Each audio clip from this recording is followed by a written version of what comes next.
Bonjour et bienvenue dans la deuxième saison des podcasts du collectif Voix libérée.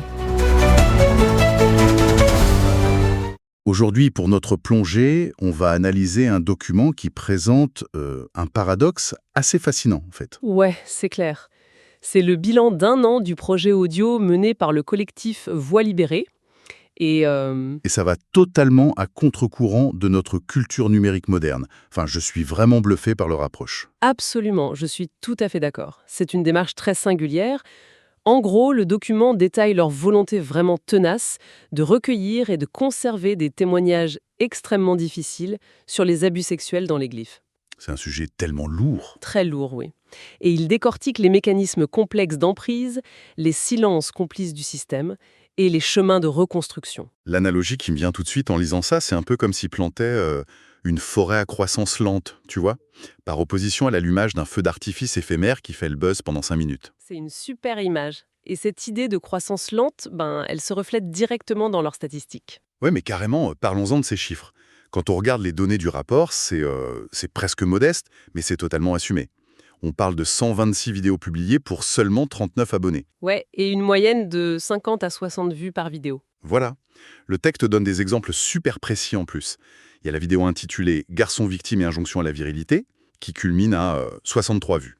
Un autre volet sur le diplôme universitaire a fait un pic à 40 vues. Ce qui est vraiment confidentiel. Exactement. Et du coup, ça soulève une vraie provocation. Dans notre économie de l'attention actuelle, où tout se mesure en milliers de clics, est-ce que ces chiffres ressemblent pas, en apparence, à un échec?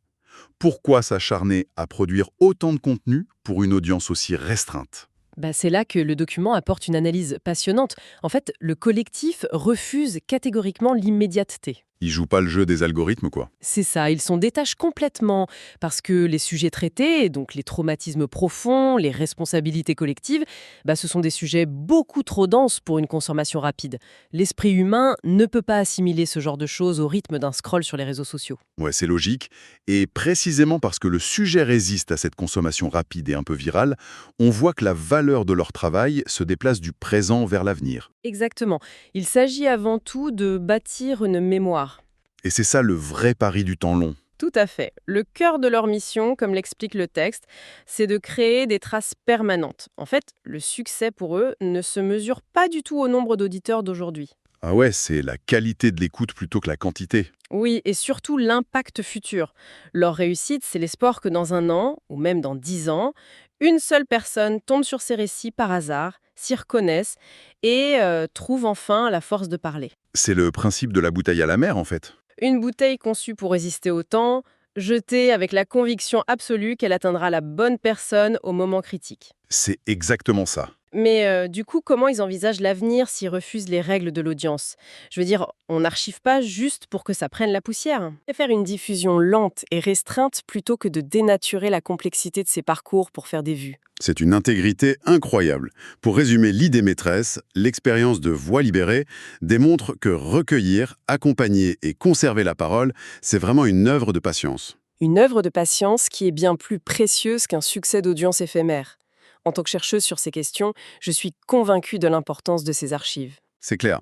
Et ça nous amène à une réflexion finale assez provocatrice pour chacun d'entre nous. Si notre société actuelle ne valorise un contenu qu'à travers sa viralité instantanée, quelles autres archives vitales et silencieuses de l'expérience humaine on est collectivement en train d'ignorer, tout simplement parce qu'elles génèrent pas assez de vues le jour de leur publication? C'est une excellente question et ça donne vraiment matière à réfléchir. Totalement. Merci beaucoup pour cet éclairage sur ce document fascinant.